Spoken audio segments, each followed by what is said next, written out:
यानी एक सिपाही के ऊपर मैंने 15 सिपाही लेके गया। इन हालात में कैजुअल्टीज जो इंडिया की हुई हैं वो आपके रिकॉर्ड पे आप गूगल निकाल के देख लें। 15,000 कैजुअल्टीज है उनकी, जो जख्मी और किलिंग है। वो किसने मारे? उर्दू पॉइंट की वीडियोस देखने के लिए हमारा चैनल सब्सक्राइब कीजिए और बेल के आइकन पर क्लिक कीजिए ताकि आप हमारी तमाम आने वाली वीडियो से बाखबर रह सकें। अस्सलाम वालेकुम नाज़रीन, आप देख रहे हैं उर्दू पॉइंट और मैं हूं फ़ारूक शहबाज वड़ाइच। हम सकूत ढाका के जो वजूहात हैं उनके ऊपर गौर व फिक्र कर रहे हैं।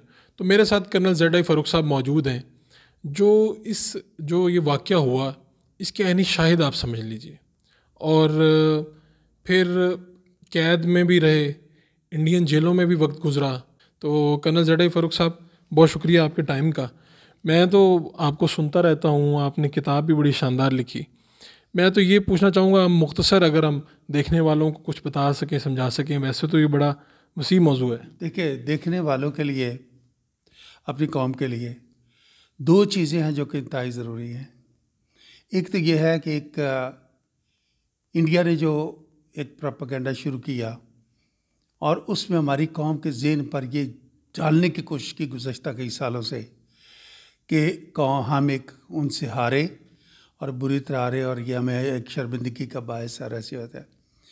वो इसलिए कि हमारे लोगों ने हमारे अपने लोगों को सही बताया ही नहीं है। बहुत सारी चीज़ें जिनका कोई पता ही नहीं है लोगों को, जो इंटेलेक्चुअल कहलाते हैं, even then they are without it.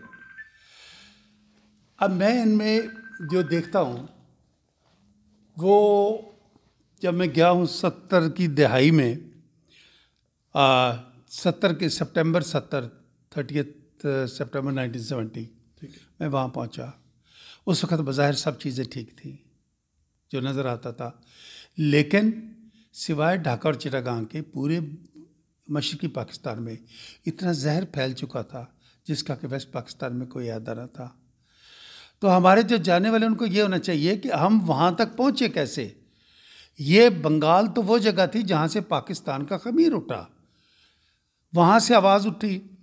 फिर इन लोगों ने बाकायदगी के साथ चले तो हुआ क्या, ये आखिर में जो हम आज तक जितना फोकस रहा, इवन हमूदुर रहमान कमीशन का भी, वो 1970-71 में करता है। वो तो अलहदा कौम बन चुके हुए थे, आप कहाँ तलाश करते हैं। तो मैं इसलिए अब चाहता हूँ दो चीज़ें हमारी कौम को आजकल बताने की है। नंबर एक, हम कोई हारे हुए नहीं हैं। हालात का जायज़ा पढ़ लो और उन हालात में और किसी की ना मानो। इंडियन कमांडर इन चीफ जो था उस वक्त का, मानिक शाह, उसकी वायरल है, उसी को सुन लो, जो कहता है कि जिन हालात में पाकिस्तान आर्मी जंग शुरू कर रही थी, कोई आर्मी नहीं लड़ सकती, इसके अलावा आर्मी ने बहुत अच्छा लड़ा। दूसरा वो कहता है कि मैं 115 के रेशो पे गया, यानी एक सिपाही के ऊपर मैंने 15 सिपाही लेके गया। ये उसका कॉल है, वो जो कहता है। तो इन हालात में तीसरा ये था कि उसी के ये वो जो अपना करते हैं कि कैजुअल्टीज़ जो इंडिया की हुई हैं वो आपके रिकॉर्ड पे आप गूगल निकाल के देख लें। 15,000 कैजुअल्टीज़ है उनकी, जो जख्मी और किलिंग है। वो किसने मारे? अगर हम लोग इतने टूटी फूटी आर्मी, छोटे मोटे बिखरे हुए, मैं वो चीज़ें, ये चीज़ें उनके, उसके बाद अगर आप उन हालात में भी इतनी कैजुअल्टीज़ कर सकते हैं तो मैं कहता हूँ इस जैसी मिसाल दुनिया में नहीं मिलती। अब रही बात उस पे कि वहाँ तक पहुँचे कैसे। 1948 से लेकर जब बाबा कायद आज़म ने आंखें बंद की हैं, उस वक़्त एक अजीब सा तवाइफुल मलूकी का दौर पैदा हुआ जो कि तकरीबन 10 साल रहा, जिस दौरान नेहरू ने ताना दिया था कि मैं इतनी धोतियाँ नहीं बदलता जितना प्राइम मिनिस्टर बदल जाते हैं। हुआ ये कि हमने ये जो मुल्क लिया था ये एक स्पेशल था, यानी दुनिया में आज तक 7,000 साल की रिकॉर्डेड हिस्ट्री में कभी नहीं हुआ कि किसी मुल्क में कि दो खित्तों के दरमियान 1000 मील का दुश्मन का फासला हो। ऐसा कभी नहीं हुआ। जब हमने ये ले लिया था, हमें बैठ के इसकी स्ट्रेटजी तैयार करनी थी, हमें ऐसे सिस्टम तैयार करने थे कि वो करीब आते एक दूसरे के, लोग एक दूसरे का साथ चलते और उससे और सबसे बड़ी उसकी क्या चीज़ होती है, इंसाफ, हर बंदे को उसका हक मिले। अब यहाँ से मामला शुरू होता है, हमारे लोगों ने कोई स्ट्रेटजी नहीं की। मैं कहता हूँ कि हमारे उस वक़्त से आज तक जो चीज़ है वो विजन, बसीरत जिसे कहते हैं, आगे की तरफ देखना, अगली कौम जनरेशन के लिए देखना, उसका बिल्कुल फुकदान था। लोग आपस में लड़ रहे थे, पावर इधर से पावर उधर से जहाँ से मिल जाए। देखें, सियासतदान का और सियासी पार्टियों का पावर लेना हक है और उस पावर को इस्तेमाल करना भी हक है, लेकिन हमारा आवाम का भी हक है कि पावर लेते वक्त वो तरीके मत अख्तियार करो जिसमें कि हमारे सर कटे या हमारे सर झुके। ये चीज़ एक रही है। वहाँ से बुनियाद आपकी इतनी ख़राब हो गई कि वहाँ पर वो कौम एक अलग कौम बनने लग गई। 1949 में मुजीब उसका जॉइंट सेक्रेटरी था, अवामी लीग बनी है, स्टूडेंट्स वो हुए हैं, प्रॉब्लम पैदा हुए हैं, स्टूडेंट्स के ऊपर गोली चलाई गई 1952 में, लैंग्वेज का राइट्स हुए हैं, उनकी तहरीक को खून मिल गया। उसके बाद मौलवी फजल हक जो कि जिन्होंने पाकिस्तान की करारदाद पेश की थी, शेर बंगाल, उन्होंने अपनी पार्टी बना ली वहाँ पर। क्यों? वो मुतमईन नहीं थे आपके साथ इन तमाम चीज़ों से। ये चीज़ें बिगड़ती आपको एक कॉन्स्टिट्यूशन पे आप ले आते हैं। कॉन्स्टिट्यूशन में आप कहते हैं कि जी पैरिटी होगी। अगर जमहूरियत है तो पैरिटी कैसी? इधर और उधर की वाली बात, ठीक है जी, आधे इधर 50% जितने वोट इधर के होंगे असेंबली में उतने उधर के होंगे ना। ये पैरिटी बजाते खुद जमहूरियत की नफ़ी थी और ये बताना था कि हम और हैं वो और हैं। लिहाजा उन्होंने अपना, ये वो गलतियां हैं जो कि मैं बुज़ुर्गों की अज़मत को सलाम करता हूं जिन्होंने पाकिस्तान पैदा किया, लेकिन बुज़ुर्ग भी इंसान से गलतियां कहीं भी हो सकती हैं। आज हम उनकी तस्वीर अगर अपने लिए कर लें तो आइंदा नस्लें हमें ये ना कह सकेंगी। उसके बाद अगरतला साजिश केस जो हुए है, ये केस दुरुस्त था, इससे बहुत पहले शुरू हो चुका हुआ था इसने तो, लेकिन उसके बाद मुजीब को तमाम सियासतदानों ने छुड़ाया ये कहकर कि मुजीब एक मुहिब वतन है, उसको छुड़ा कर इलेक्शन लड़ने दिया जाए। इलेक्शन लड़े, फिर जब इलेक्शन लड़े तो मुजीब जीत गया। कितने सीटों पर? 160 सीट्स थी उसकी, और भुट्टो साहब की 81 थी, और 57 सीट्स जो थी वो किसी और, टोटल 300 की असेंबली होती थी, वो बाकी 10 पार्टियों में तकसीम थी। अब बात यह बनती है कि अगर जमहूरियत है तो मेजॉरिटी पार्टी का हक है कि वो हुकूमत बनाए, जिसकी 160 सीटें हैं। अगर कोई उसमें बात थी ये इधर उधर वाली हालात हैं ऐसे, तो फिर बाकी 57 सीट्स वाले कहाँ गए थे? आज वो सियासतदान कहलाते हैं, किधर गए वो किसी एक के साथ खड़े हो जाते तो पाकिस्तान की तारीख को कुछ और सारा मिलता। ये वो चीज़ें हैं जो गलतियां लेके अब आ जाते हैं ऑपरेशंस पर। अब हालात इतने जब बिगाड़ चुके, ख़त्म कर चुके, एतमाद ख़त्म हो चुके, उस वक़्त जी आर्मी ऑपरेशन आ जाता है और जंग आ जाती है। अब जंग की पोजीशन क्या है? आपके बहुत बड़े बड़े लोग जो कि दानिश्वर कहलाते हैं, क्या उन्हें पता है कि मशरक़ी पाकिस्तान का बॉर्डर कितना था? मैंने हज़ारों से पूछा, किसी को नहीं पता। यानी कि 1300 किलोमीटर आपका इंडिया के साथ बॉर्डर था और मशरक़ी पाकिस्तान का बॉर्डर 4096 किलोमीटर था। 4096 किलोमीटर, यहाँ से 3 गुना ज़्यादा। एक डिवीजन आपने फौज रखी हुई थी, 4 गन बोट्स रखी हुई थी नेवी की, और 14 जहाज़ रखे हुए थे, ये वहाँ पे आपने रखा हुआ था। उसके बाद जो आपकी फोर्सेस थी वो इस काबिल इतनी थी ही नहीं कि वो हर जगह फैलाई जाती, और जो 3 डिवीजन गए उनमें भी तोपें नहीं थी, कोई उसमें सपोर्ट नहीं थी। हमारे रास्ते कट चुके हुए थे, हम उनके ऊपर से उड़ के जाया करते थे तो 1000 किलोमीटर था। अब रास्ता कोलंबो जाते थे तो 5000 किलोमीटर है, जहाँ पे हमें कोई सपोर्ट देने वाला नहीं है।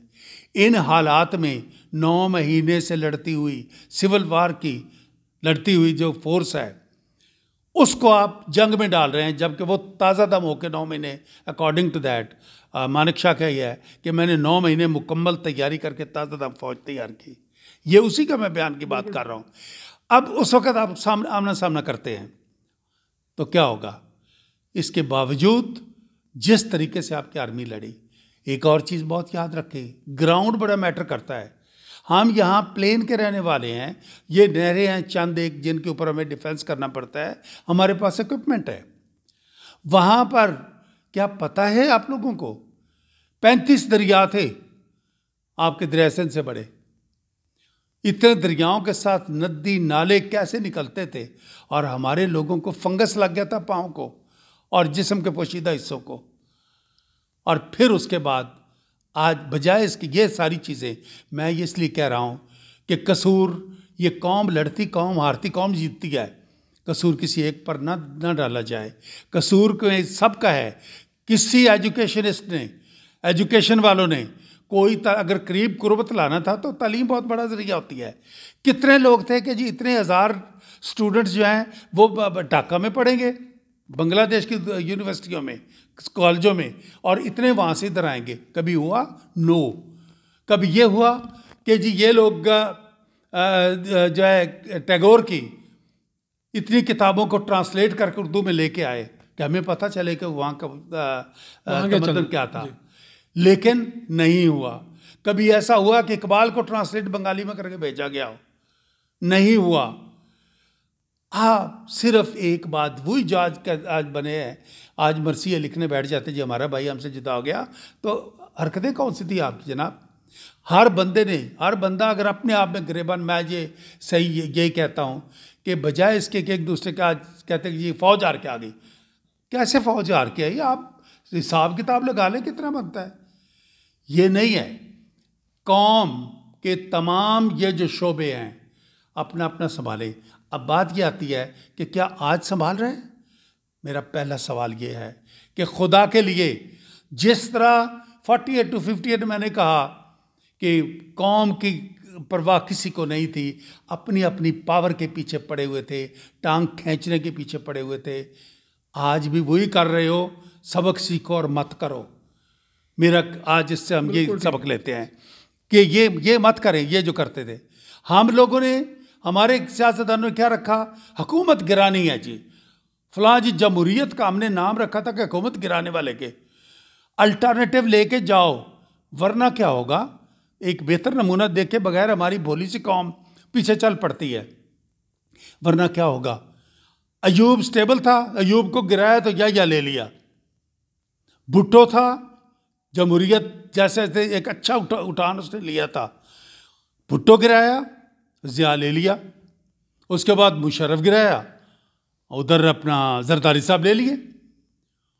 जनाब बात यह है कि अगर किसी को गिराना चाहते हैं ज़रूर गिराएं, आपका हक बनता है, लेकिन अल्टरनेटिव बेहतर देकर, वरना कौम इनातात का शिकार होती है। दूसरा मैं लेसन इससे ये लेता हूँ, एक तो ये यकजहती के लिए, और आज भी चलेंगे तो खुदा के फजलो करम से आपकी कौम आज ज़्यादा टेस्ट हो चुकी है। ये रेजिलियंस, ये जो वार अब लड़ी है कौम ने, ये कौम ने जो अब वार लड़ी है, वॉर ऑन टेरर जो है, जिस तरीके से इन्होंने अपना किया है, ये दुनिया में एक मिसाल है। It was rewinning Pakistan. अल्लाह ताला के फजल करम से वो भी जीते हैं। और हम आइंदा के लिए अगर अपने कुछ थोड़ा सा ये याद रखें कि आपने ज़ाती मफादात पे कौम के मफादात को तरजीह देना और यकजहती की तरफ कदम माइल रखें, बाकी चीज़ें बनती रहती हैं। मैं ये कहूँगा कि this is what I would feel about it. साहब, वो आप उधर भारत की कैद में भी रहे, क्या हालात थे वहाँ पे, वो कुछ बताना पसंद करेंगे? क्योंकि ये एक तारीख है, लोग जानना चाहते हैं कि क्या हुआ, किस तरह से कैदबंद की एक तकलीफ़ें होती हैं, वो किस तरह से बर्दाश्त की। मैंने उस पर किताब में भी कुछ नहीं लिखा, फॉर द रीज़न मैंने किसी से शिकवा करना है। दुश्मन तो दुश्मन है ना। दुश्मन यहाँ एक अभी डॉक्टर है, मेजर जनरल है, इनके वालिद साहब लेफ्टिनेंट कर्नल डॉक्टर थे। रात को हार्ट का अटैक हुआ, किसी ने अटेंड नहीं किया, एड़ियाँ रगड़ रगड़ कर जान अल्लाह को दे दी। ये मैं एक छोटी सी आपको मिसाल कर रहा हूँ, एक मिसाल दे रहा हूँ। तो ये एक रवैया जो था, ख़ास तौर पर कैदी की जो होती है ना कैद, उसकी खसूसियत ये होती है कि उसको पता नहीं होता कि कितनी लंबी और कैसे होगी। उसको ये पता नहीं होता कि कल को अगर को मार के फेंक देगा तो कोई फ़र्क नहीं पड़ता, हमें एक्चुअली ये चीज़ होती है। यहाँ पर होता है ना, किसी को अगर 20 साल भी हो, उम्र कैद भी हो, सजाए मौत भी हो, तो उसको पता तो होता, कोई मिलने वाला तो आता है। वहाँ पे ऐसा कुछ नहीं होता। वहाँ पर सिर्फ ये है कि अल्लाह तवक्कल पे एक आपने हिम्मत दिलानी होती है। और मैं आज पूरी कौम के सामने बखुदा ये मालफन कह रहा हूँ कि हर किस्म के हरबे इस्तेमाल किए गए, हमारी कौम में से शायद कोई मेरे नॉलेज में ना हो जो ऐसी बात हो, हमारा कोई बंदा ना टूटा, ना झुका, ना इंडियन को तस्लीम किया। और उसका जो वो है सबूत ये है कि वापस आके आपकी आर्मी उससे बेहतर लड़ी है और बेहतर हुई है। तो कैद का जहाँ तक ताल्लुक़ है, वो सब मुश्किलात वगैरह जो भी आई हैं, मेरा ख्याल है मैं उस पर जिक्र नहीं करता। वैसे टॉर्चर करने के उनके तरीके तो होते हैं ना, दुश्मन तो फिर दुश्मन आप जैसा कह रहे हैं।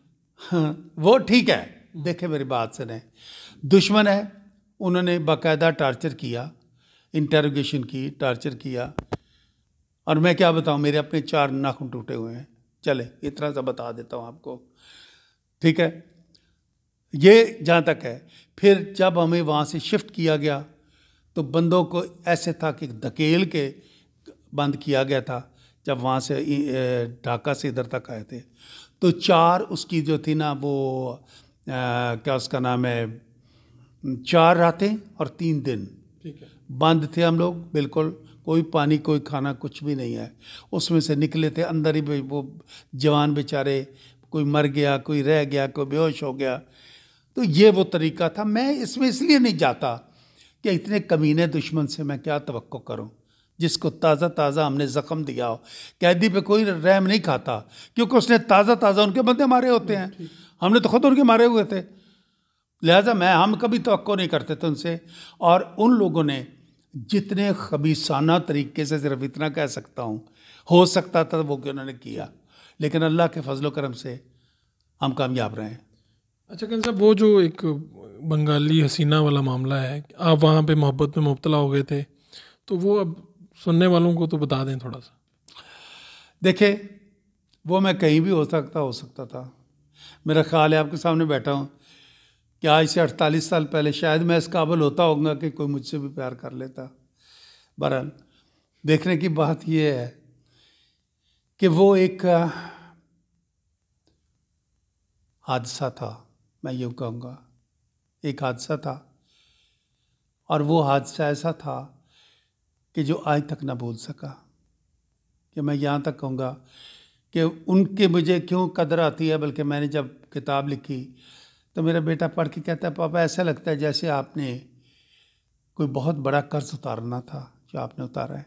मैंने कहा ऐसे ही है, कोई ख़ानदान की खातर तबाह हो जाए, अपनी ज़िंदगी नहीं अपना ख़ानदान तबाह करवा दे। उनको ये मुफ्ती बानी वाले कहते थे कि मुझे वो पकड़वा दें, अगर मरवा दें तो उनको माफ़ी मिल सकती है। उन्होंने ये सौदा कबूल नहीं किया। मैं उनके सनात, उनके प्यार कैसे बोल सकता हूँ।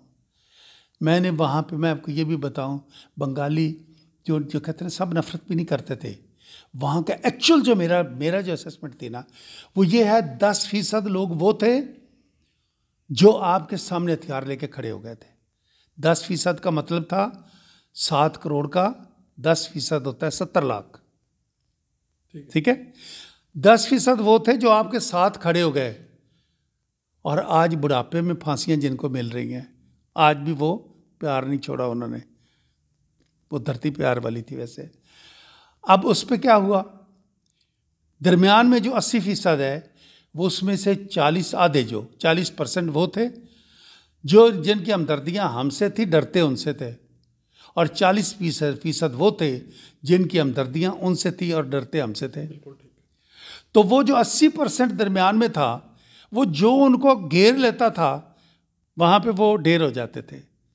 वरना मैं आपको बताऊं कि मैंने आखिरी दिन मुजीब के गांव में, वहाँ से हम गुजरे, रात संगीनों के साए में चल रहे थे, इंडियन आगे पीछे लगे तो पैदल हमने इंडिया की तरफ जा रहे थे। जब तो एक बूढ़ा मेरे करीब आके, वो जो था ना, मैंने सिसकियों से कह रहा था बंगाली में कि हम ऐसे तो नहीं चाहते थे, हम ऐसे नहीं चाहते थे। तो मैंने उसका कहा कि बाबा आप किसी चिंता करें नहीं, আমি আবার আসবো। मैं बंगाली टूटी फूटी बोलता था। उसने मुझे आगे जवाब दिया, मैंने उससे कहा कि नहीं बाबा फिक्र मत करो, हम फिर आएंगे। उसने कहा नहीं अब अल्लाह तुम्हारा खुदा, अल्लाह तुम्हारा हाफिज हो। लोग इतने बुरे नहीं थे। मैं कहता हूँ कि हम दुश्मन को जब कहते हैं, अब ये भी लोग कहते हैं कि जी चूँकि मुझे वहाँ के एक ख़ास लगाव है, मैंने एक जगह नहीं देखा। मैं यही देखा कि जितनी भी किताबें पहले आती रही हैं, या तो आती हैं कि जी जर्नैलों के ने क्या गलत किया और फौजियों ने क्या गलत किया। ये ना सोचा कभी कि कितने हमारे जो बुरी हालात में इन जर्नैलों ने लड़े हैं। 4 जर्नैल जो पहले वहाँ मौजूद थे, चारों ने कहा था ऑपरेशन मत करें, ख़राब हो जाएगा। इधर वेस्ट पाकिस्तान में जो लोग थे, आप बताएं क्यों नहीं सही एक्शन लिया गया। आज जो इस चीज़ का बनता है, या ये आता था कि जी हम मारे गए, जी हमारा भाई जुदा हो गया, जिसका ना कभी नाम सुना था ना देखा था, ना प्यार था ना कुछ था।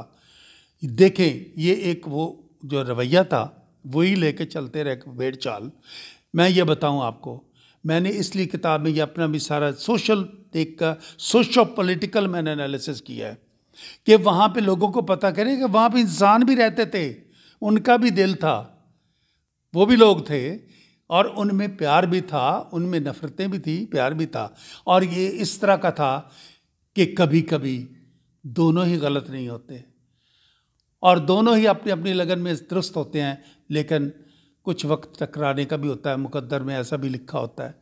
और कुछ आज के लिए भी मैं आपको बताऊं, तमाम लोगों के लिए मैं ये कहता हूं, ये जो हम एक दूसरे का मैंने अभी सारे गिने हैं कि उसमें राइटर भी हैं, सबका कसूर है, मीडिया वालों का कसूर है, फौजियों का कसूर है, सियासतदानों का तो बहुत ही बड़ा कसूर है, बना के गंद करके दे दिया सारा कुछ और ये सारा कुछ कर। लेकिन मैं आज ये कहता हूँ, मैं इतना कहूँगा कि अहमद फराज के शेर कि आओ अब तस्लीम कर लें तू नहीं तो मैं सही, आओ अब तस्लीम कर लें तू नहीं तो मैं सही, कौन मानेगा कि हम में बेवफा कोई नहीं।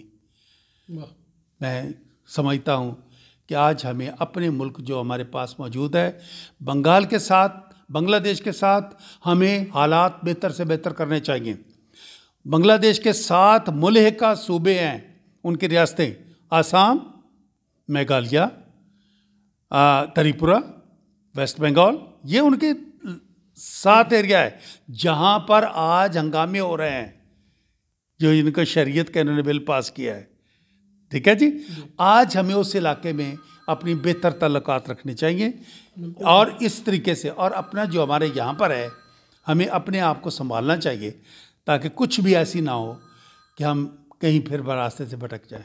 बिल्कुल ठीक है। कर्नल ZI फ़ारूक साहब जी, जिन्होंने सारी तारीख़ का, मैंने जैसे आपको बताया कि यानी शाहिद हैं, और उन्होंने जो बात की है उसका क्रक्स यही है कि आज भी हमारे पास वक्त है, हम तारीख़ की जो गलतियाँ हमारे से हुई हैं उनसे सबक सीखें।